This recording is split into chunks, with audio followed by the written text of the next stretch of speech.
What's going on, everybody? Welcome to another episode of Off the Couch Boxing, the greatest boxing conversations on the internet. I'm your host, Reckless Rex Ruger, along with Alexis Arguello in puppet form. And I'm your other host, Frank Benji's, back with another one. Yep. Aborting what was our previous plan. Our schedule got, of course, there's no crying in podcasting. We all know that. Our schedule got a little moved around. Neville Brown, are you there? I am, Mark. Yes, you good? Look at this, man. It worked out pretty darn good for us, man. And here we are once again proving that this show takes it international. We'll go across the pond, Neville. We'll go across the pond. No problemo. Great British fans, though, man. Awesome British fans for boxing, though, in England, right? Amazing. Yeah, they're loving the sport. They're loving it. Yeah. So, and speaking of British stars, who right now for you guys over in Britain, because this gets bandied about here in our country all the time, who the face of boxing is, and I feel like it's mostly, the spotlight on who the American face of boxing is. But who is it? Who is it in Britain, in your opinion? Hang on, you stuck. Where have we gone? Hello. Tyson Fury? Did he? Uh-oh. What happened? Did we lose him? Lose him? Jesus, I don't know already. And here we go again, folks. No crying in podcasting. I guess we did lose him. So, and look at this. We were off to a wait a minute. We were off to a roving good start too. But this is how it goes. This is the world of podcasting that we live in, folks. Well, before he comes back in, you probably got to kick this one out. Which one? I don't have another one in. If he tries to come back in, it's going to come in twice, though. Remember? Oh, that's true. Yeah. And he's going to have this old one still. Yeah, that's true. That's true. Yeah. And we don't want to do that, folks. Better off getting them out and then having we were just about, 30 seconds in with the Neville Brown, the Saint, the British middleweight champ from 93 to 98. Had that happen much at all. I think he's coming back in, though, right now, man. So hopefully we got it sorted, as they say. Sorted. Yeah. Are we sorted out? Don't be from Cork and be a land. Right. Don't be right. Are you there now? We got you? We're back in, but what happened there? We're losing connection? Yeah, I'm not sure, man. We were okay on our end. We usually don't have that problem, even when guys are over, across the pond. It's usually pretty good. Yeah. Well, my mobile phone usually works good, but I'm on the computer at the moment, so I'm just wondering why we're losing. Hope we're not going to lose you again. That's all right. That's all right. So before we got interrupted, I was asking you who the face of British boxing is, in your opinion. But the fighters and stuff, yeah? Yeah. Hearns and the Warren are the leading promoters as such. They're battling with themselves. Tyson Fury, you can imagine there's a lot of noise about him. him. And obviously the big fight with the heavyweight fight, remember? So myself, I like the middleweights. Yeah. Heavyweights tend to rule the roost at the moment. A few big names coming through, but obviously it's a lot about Anthony Joshua. Can he make the comeback? Can he turn his career around? I think in his last 3 fights, he definitely looked the part to me. So there's a lot of noise I'm in him at the moment.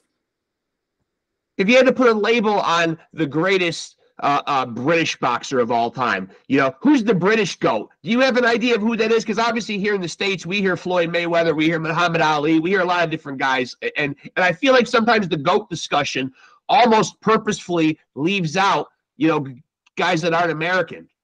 Well, over here, I mean, like I said, the middleweight section, Chris Eubanks and Nigel Benn, they've got to be up there. They were the top guys, the top guns. You got lovely Frank Bruno, household name, as these 2 battles with Mike Tyson and so on and so forth, and he's done well. And I suppose you even have Henry Cooper, because he boxed obviously Muhammad Ali. These are the names that they throw at us as we're coming through. When I was coming up, I had a lot of fighters in my region, Tony Simpson, Alan Minter. These are a lot of big names at the time. So I suppose, who would they go for? I mean, I think Joe Kawasaki doesn't get the representation he should have over here. Agreed. Just for the fact of what he did, because he wanted the fights. He wanted the American fights. He wanted the Roy Jones in their prime. And then fights came towards the end. And over in this little island in Britain, if you're not in the big cities, it's very difficult to get out there. But with the likes of Prince Nazim, they started to kick up in Sheffield. They started making noise, and then Sky came in. And then once Sky came in, it lifted the small towns. Like me, I'm from a place called Burton-on-Trent. It's more known for the beer. If you're a beer man, nothing wrong with that. Beer. So when you come from the small towns, you then had to drag your people, your crowd, your fans you had to drag them to London, Wembley Arena.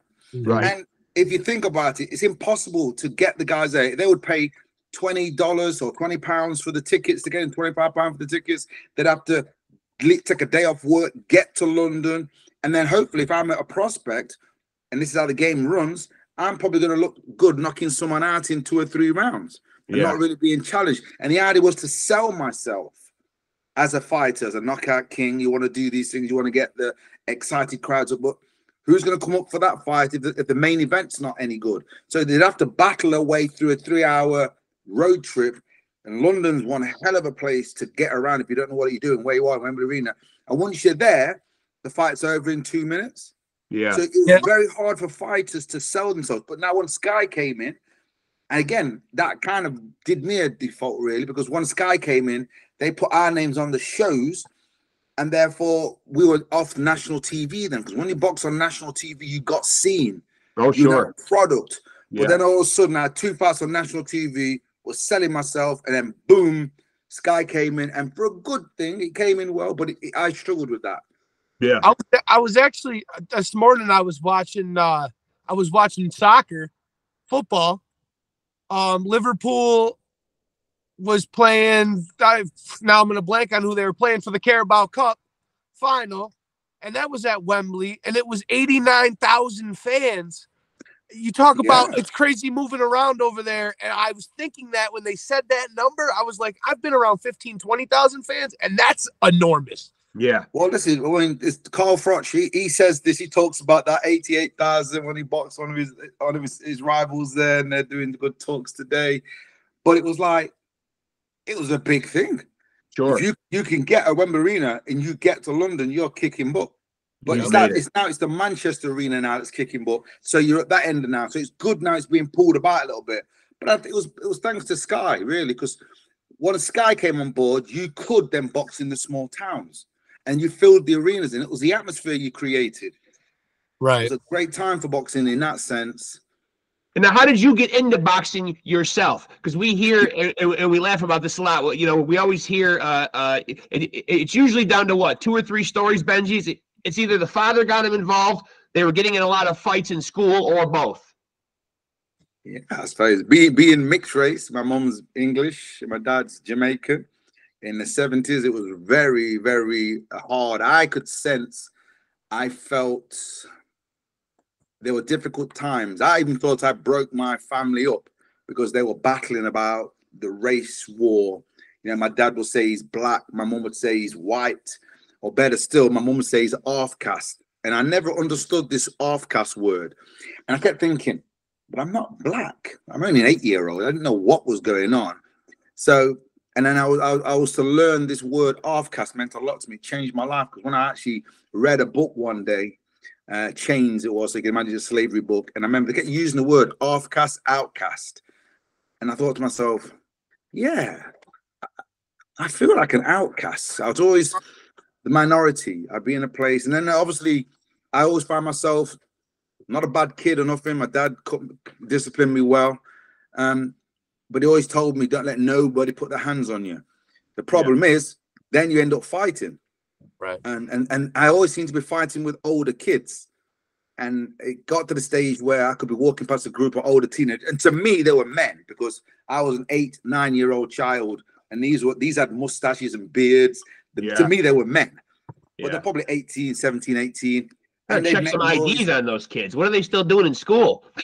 Well, this is it, getting to school from school. You know what I mean? The idea was, but as a youngster, they were adults to me. They might have been younger, but I was always, they'd say something, get back to your own country, and there'd be a black issue, and they'd be always at me about my color and whatever's. And so I was like, this is difficult. So I'd had to say something verbally and then have to run for my life. But my tactic was, I was very good at it. My tactic was, when I ran, if there's 5 of them, I'd end up fighting with them, and people said, you're too brave. But once I was in it, I didn't care. I was in it now to the end. And I think when I get nervous or anxious for a fight, it's before the fight, you know, the coming into the fight and preparing for the fight. And sometimes is it I'm going to perform well. So in them scenarios, once it was like this situation happened so many times, I thought I was a bad kid, unwanted. So once I was in the mix, then I started to shine. I'm actually glad you brought up being a kid too, because like, you know, obviously we are from the States. What is a dust up like when two kids go at it in Britain? You know, do kids ever dare pull out a weapon? Do kids fight dirtier over there? Man, in my short time, life has changed. When we were kids, and I heard my parents saying similar things. When we had scuffles or fights, there was no knives, there was no foolishness like that. And yeah, it might be numbered, you might be 5-on-1. Yeah. But you dealt with it. And then a week later, there was a kind of a respect. And I always say you'd have a drink and you shake hands and we play football later and we get on with it. But nowadays, it is a different animal out there now. You have this new individual. And I already know, I'm already into school education, trying to chase them up for it. They're not allowing these children to sort themselves out while they are children. Right. They're not letting them play football and in a sense of tackling. They're not letting them play rugby, which is similar to your American football. They're not allowing them to tackle one another. Youngsters can't hurt each other to that. You can't break bones. They haven't got the physical strength. So a 5-6-year-old can have a tackle with a guy's own age with the right protection on and whatever is in the control element, but they can't really hurt one another. But when you stop the boys sorting themselves out, all the girls sorting themselves out, by the time they reach teenage years, you've got this new breed of kid that if you get into a tussle with him, he'll come back. Right. You could slap him down. The youngsters, they'll slap. They never get to finish it off. They're fighting over silliness. They don't know personal space. They need to be in a boxing gym to understand what it's like to lose. Yeah. They're in a world where they win everything. Xbox, all these games, PlayStations. And you see your children, my children do the same. They smash the remote. They have they don't know how to be humble when they win. I might be guilty of smashing a few remotes myself. This is it, but they've got to understand how to lose. So boxing, you're in the game of boxing, and any kind of sport, any sport is your warrior mode. To me, it teaches you how to hold your own in life. You don't win everything. The amount of times I came out the gym with I won't say broken rib, but bruised rib, nose hurting. I'd go home, my mum and dad are like, what's all this? Yeah. And I used to mark up really easy. And he used to be getting really angry about me getting hit. I go, Dad, it's that kind of sport. But yeah, I understood. But many a time I didn't want to go back to the gym because it was tough because you didn't win everything. Right. There's not that gratification. Yeah. Yeah, because I look at it today and I think to myself, what happens if I had Xbox? In my day, it would be back in the 80s, it would be Pac-Man. Donkey Kong. Yeah. If I had that in my bedroom, why would I be out of my bedroom? I wouldn't be in a cold, freezing cold gym, roughing it up with the lads, hitting hard on the bags, overtraining, you name it. Yeah. But it was a breed of fighter we had then. And I think you're echoing the sentiment of a lot of people from our generation. I came up in the generation right between where we just started to get that stuff, the PlayStation and stuff like that. But it was still new and fresh. And it wasn't like it is now. Like every household has one. I remember only my buddy had one and we'd go over to his house and play the game or whatever. It wasn't as easily accessible, and not so much accessible, but almost forced. Yeah, now it's become like a babysitter. The technology becomes a babysitter. It is exactly that. I was trying to keep my children off phones as long as I could.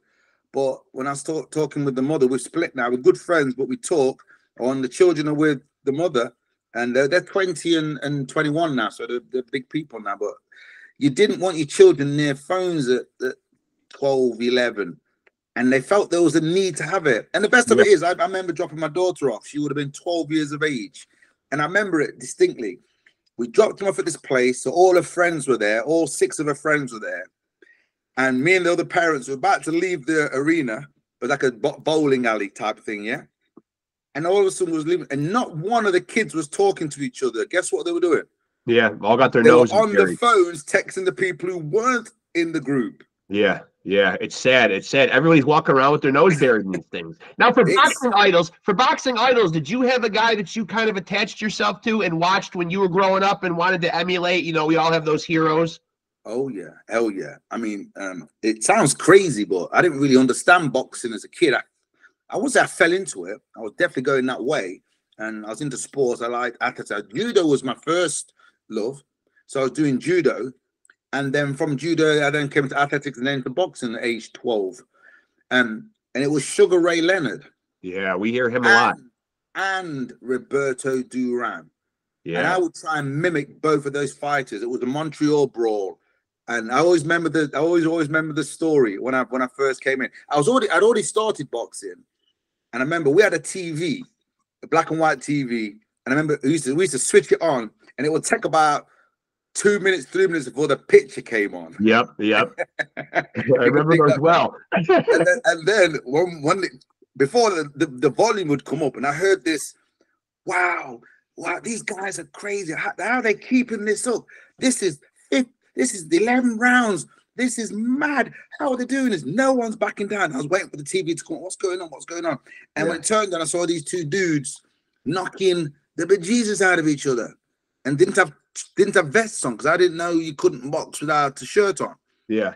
And they were going, I was like, wow. And I seen the bowl. I think it was the 14th round. I seen the Sugar Ray Bolo. And I thought, I fell in love with these two fighters. Yeah. And then when I saw Sugar Ray, and I heard the man say, and they're doing this for $7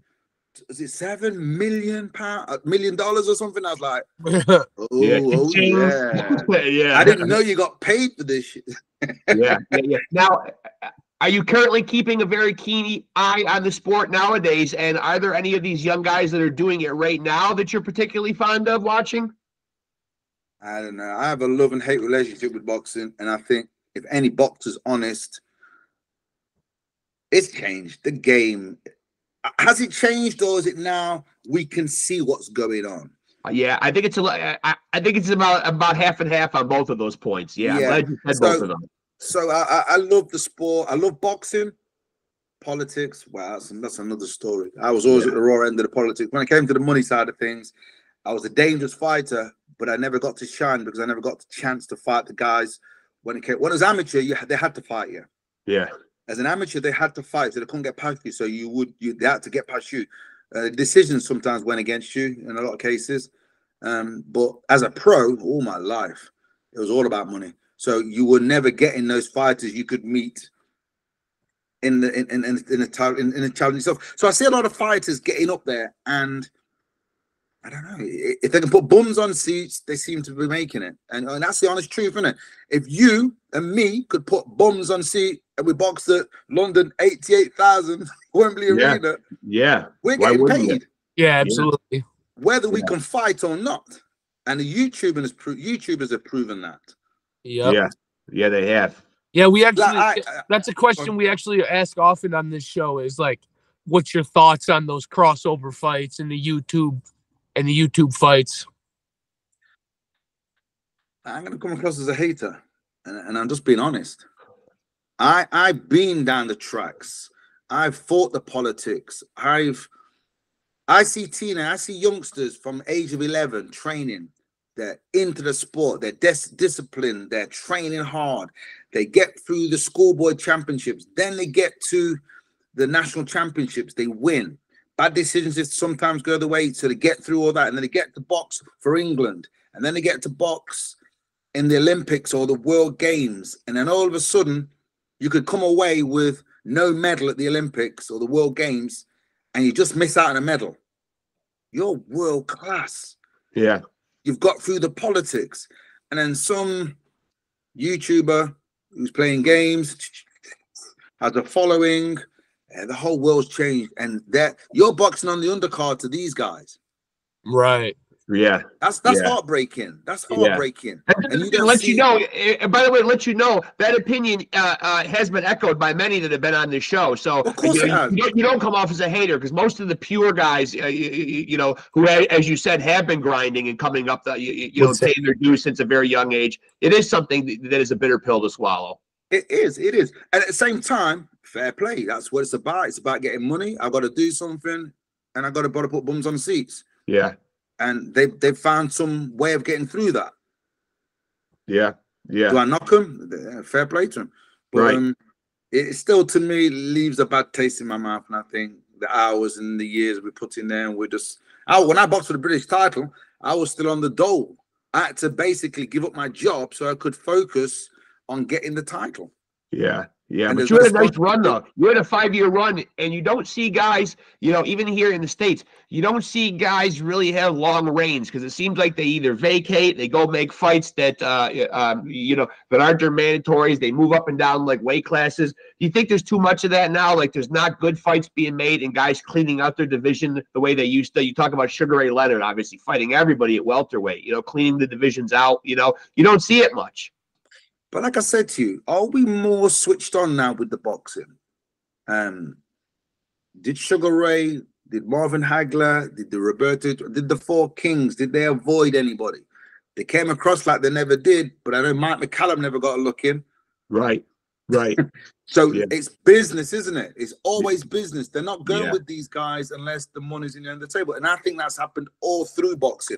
But now it's so obvious. Yes. I think I think the social media and the advent of the technology, you know, has made it more transparent. It's speaking to your point earlier, we are seeing a lot more of the inner workings now because so we're everybody's more got involved access.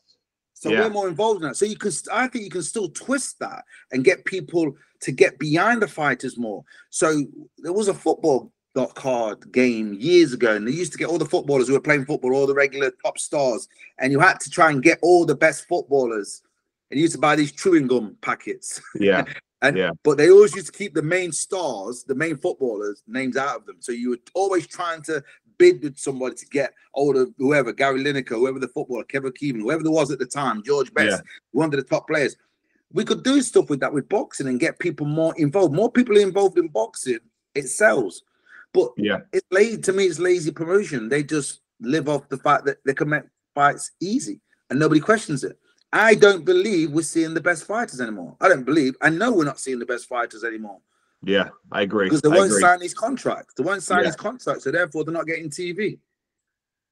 Now, you obviously didn't have social media at your disposal, you know, a lot back in your career. But do you think that's had something to do with it? Do you think these guys really like to get on these social medias and bark and woof at each other a lot, and then they don't make the fight happen? Where it almost seems like it's better now to be a Twitter warrior and fight your battles there.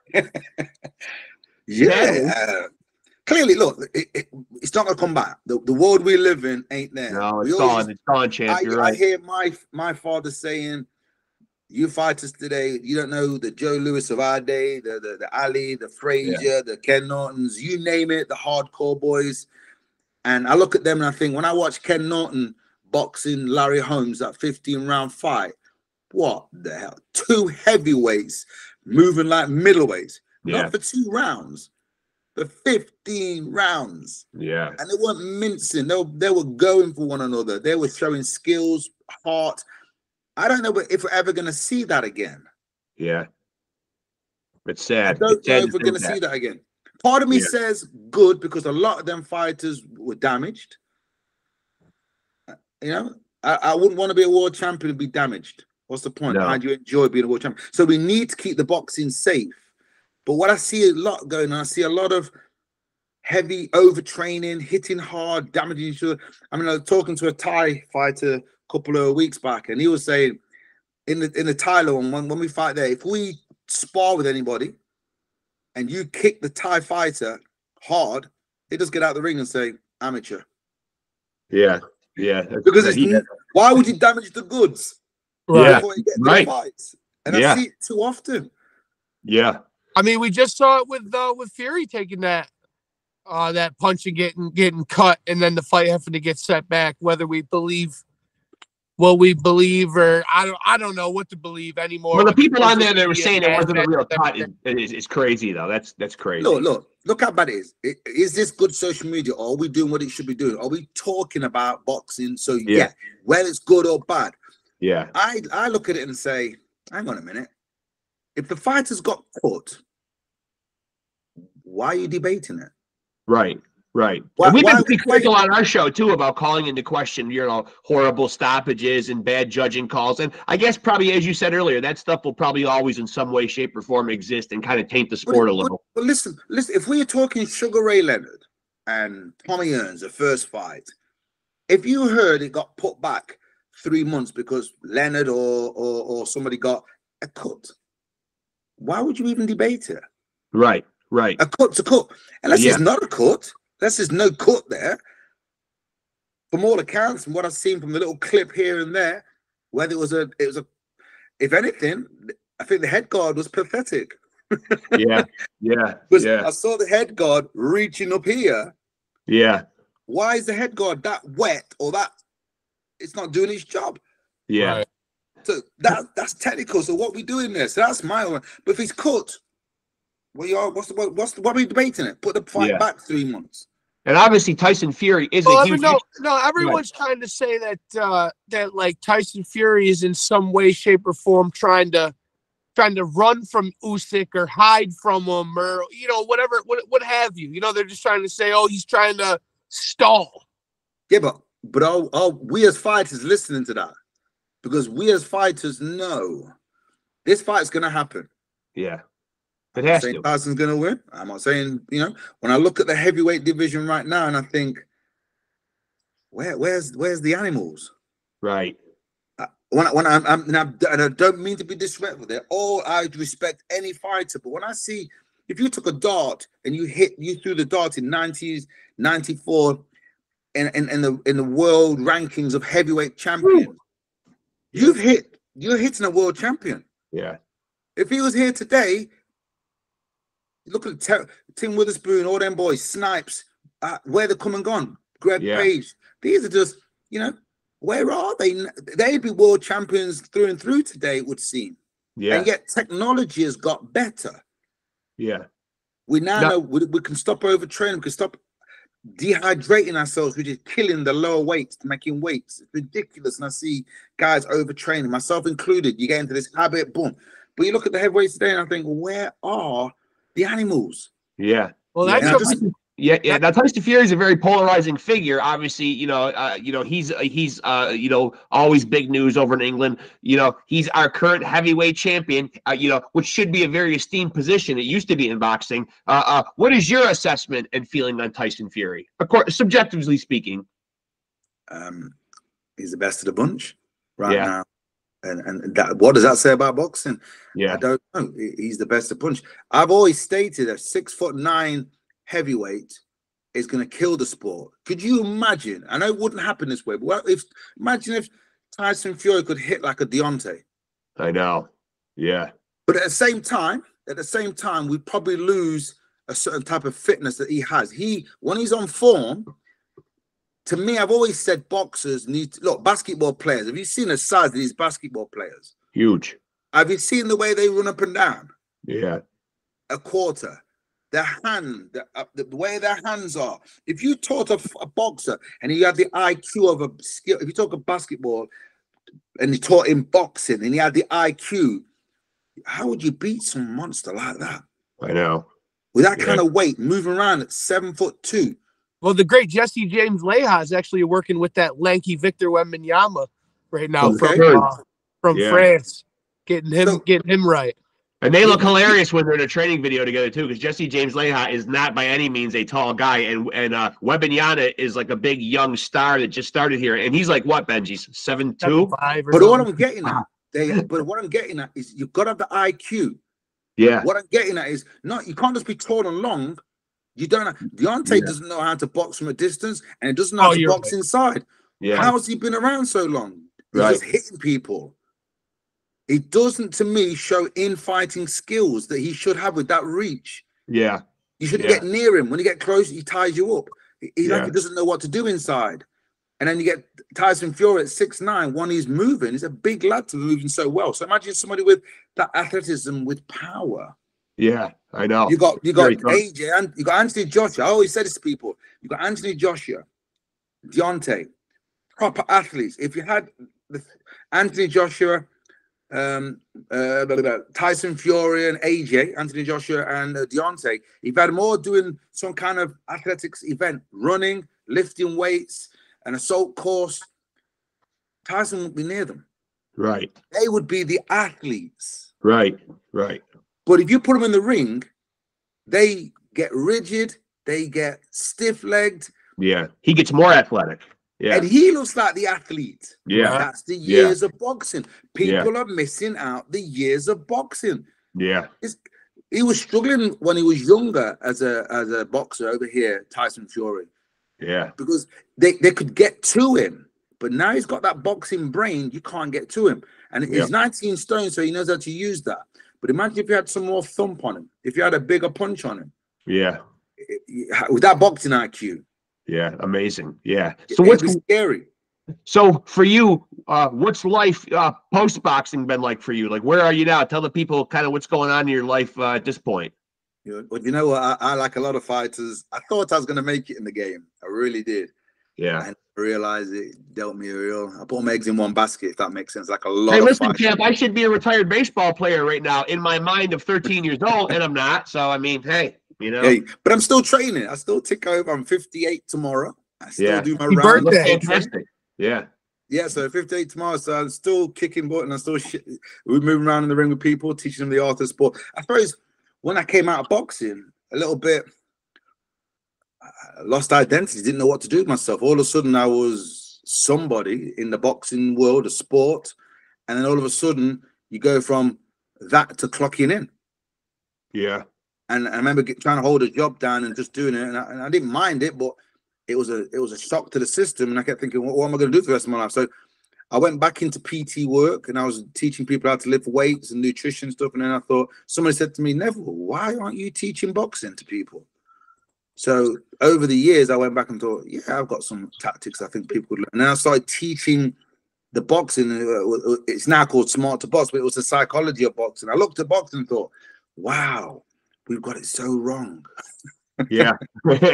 all we're teaching people is how to attack. You walk into a gym, youngster, and all you're being taught is how to attack. You attack the bag, you attack the sprints, you attack the exercises, press ups, sit ups, the runs. Everything's attack, attack, attack. There's no boxing being taught yet. Right. And then they're thrown in the ring with each other. Psychologically, all they've done for the last 3 months is attack. What are they going to do with each other in sparring?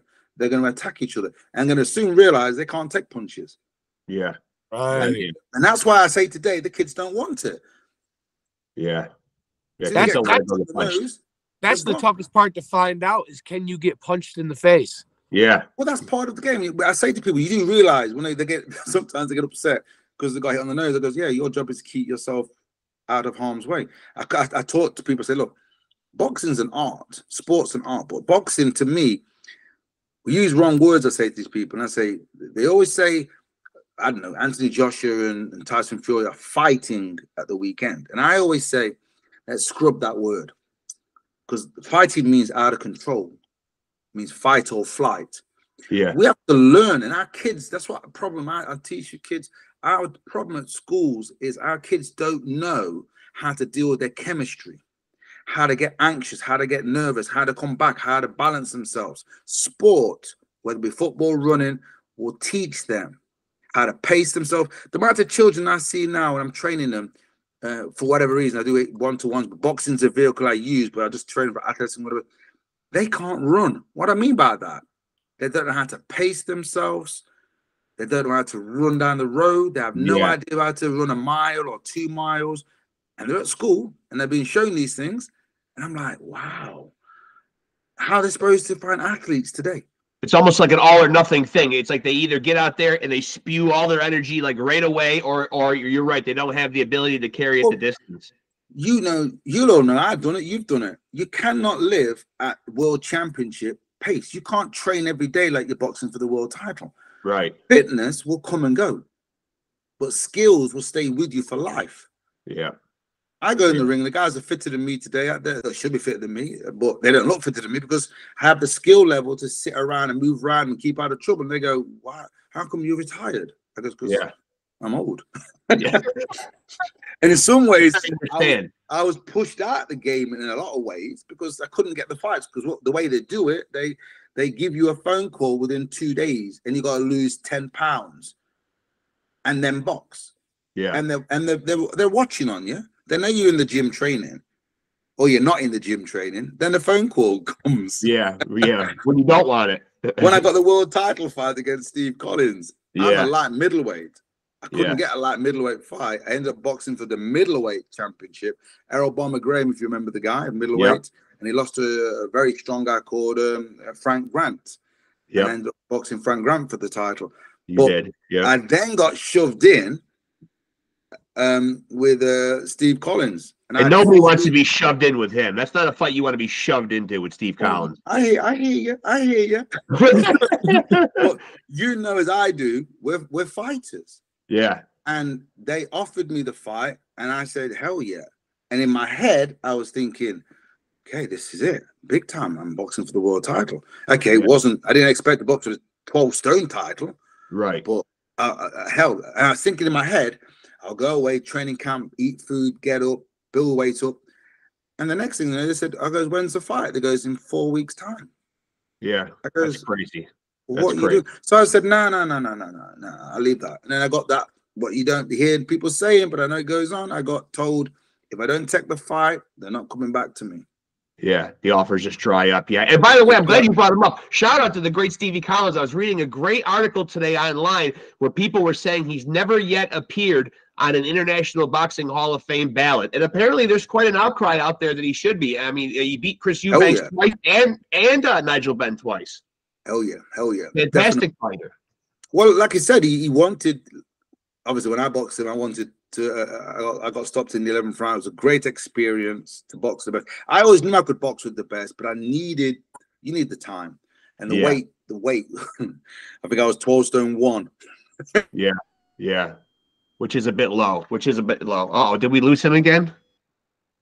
Just when I was about to sign off with him, he may have froze again on us. But wait, you're not frozen too, are you, Benji? No, I'm not frozen. You were looking a little frozen, but not frozen, buddy. Yeah. Well, we will get Neville Brown back in here to at least give him a proper goodbye. And, you should kick him out again. Yeah. And because he's not gonna. Yeah, we absolutely want to get him back in, folks. And again, we don't edit anything here. So you're seeing our lives unfold right here as we speak. We will try to get Neville Brown. It's the end of the world as we know it. It's the end of the world as we know it. Come back, Neville Brown. Here he is. Give you a little REM in the break. How's that? I'll tell you what, man. It's probably not the best way to pass the time. Oh, Neville, we were just about ready to say goodbye to you too, and we're like, oh, hopefully he just comes back on so we can at least give him a proper sign off. But so obviously, man, it looks like things are going great. You look fantastic, champ. We really appreciate you doing this. I'm glad we got a chance to do it, and please stay in touch. We would love to have you back on again. Oh, definitely. Yeah, definitely. So we're going to pass the knowledge on. Yeah, we are. Yeah, we're bound and determined to as well. And before I go, I just got to ask, in your region of London, we always hear Tyson Fury throw around the word dosser a lot. Is that a big thing in the vernacular of your part of the world? Because we also had another nice young lad on here from Ireland who said in his part of the world, they substitute dosser for langer. Langer.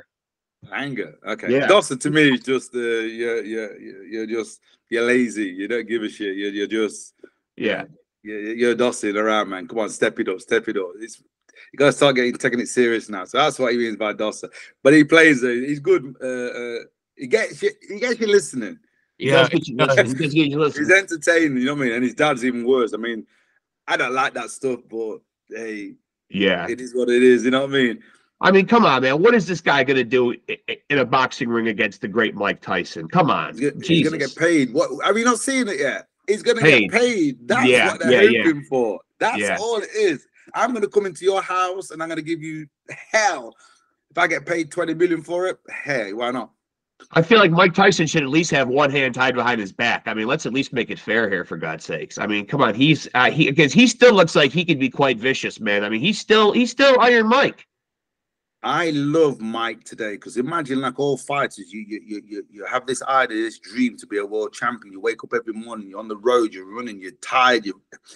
And Mike, what did Mike have in his day after Custom R? How do you, in this game where you need some trust, everybody and anybody would have been coming after Mike. I know. You understand that? When you can't trust anybody in this game, the safest place for Mike would have been in that ring. He knows where the enemy is. Yeah. Right. You know what? They ain't far away, man. How would you? So I've never had that to that level. But no, so when I look at Mike, I love listening to him now. Yeah, he's attained he's attained a certain level of knowledge and wisdom now at this point. We're now seeing, that's what I see about Mike now, because he's showing us now. Yeah. But at one point, I didn't think he was going to make it. Yeah. Yeah. At one point, right? That was the fear. Yeah. Yeah. He's been through it. You know, he was off the rock when he came over here. It was crazy. Yeah, he got that tattoo on his friggin' face, and he's all. But you know what? Now I'll sit and listen to this man talk all night, man. Get him on here. Get him on here, man. Hey, listen, if you got a link to him, by all means, that would certainly help our viewership. Mike Tyson, if you're out there, please come on, help out some fellow New Yorkers here. You know, I mean, I hear that, man. Get him, man. This man is talking the talk now. Yeah. You know? Yeah, he's got that hot boxing podcast, right, where he's smoking weed, and he's got a good podcast of his own. Hey, look, out of boxing, what has he got out of it? He's living the life. He hates the game. When he talks about it, he knows what it's about. Yeah, that man's got to pass on his knowledge, man. We need to hear what he's saying, because he went through stuff he probably can't even talk about. Yeah. And we know that's part of the game. We know that's part of the game. And when the youngsters, we get taken in there, and we have no idea where we're going. And we signed the wrong contract to the wrong promoter. Yeah, never seen that not to say I'm his name, but Don King. Didn't Don King get rich off Mike Tyson? Oh, yeah. I think a lot of people did. Allegedly. We'll put in allegedly. That way it absolves us from anything. Yeah, we need more of these podcasts. I'm only 30, man, so I don't know, but I'm pretty sure. Yeah. Heard what I heard. Mike was raked over. Yeah, he was raked over the coals for sure, Mike. Probably by a lot of people throughout his career. He had a lot of hangers on, and I think now, as you said, he's garnered a certain wisdom from being around this game for a long time and seeing the snakes that are out there. Being fucked up in the game. My language. Yeah. But that's what we need to see. Too many fighters think Princess Way, we're going to get there and live happily ever after. Yeah. It ain't happening. How many people are making the money after boxing? Yeah, I want to hear Bernard on here. Yeah, you know? Yeah. I want to hear his story on here, man. Let's say where he is now. I need to hear his stories. Oh, B-Hop, always welcome too, man. A legend. Yeah, it was great even having you on here and hearing you espouse so much wisdom too. And as I said, we really appreciate you doing it. Please stay in touch. We will definitely have you back on. Great guest, and we appreciate it so much. Thank you, Mark. Take time. You're good, my friend. Much love, man. Much love, Chad. Much love, D-Chad. We appreciate you, man. Talk to you soon. Looking out for you. I'm watching out for you. Thank you, man. Take care.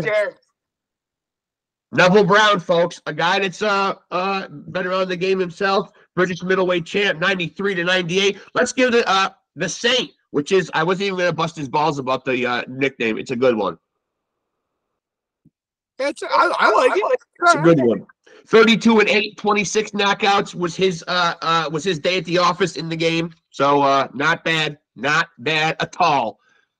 And a good run atop the British and Jesus Christ, man, I forgot about a fight with Stevie Collins, who I will agree with wherever I saw that post today that he should be getting consideration. Another guy that should be getting consideration for the International Boxing Hall of Fame.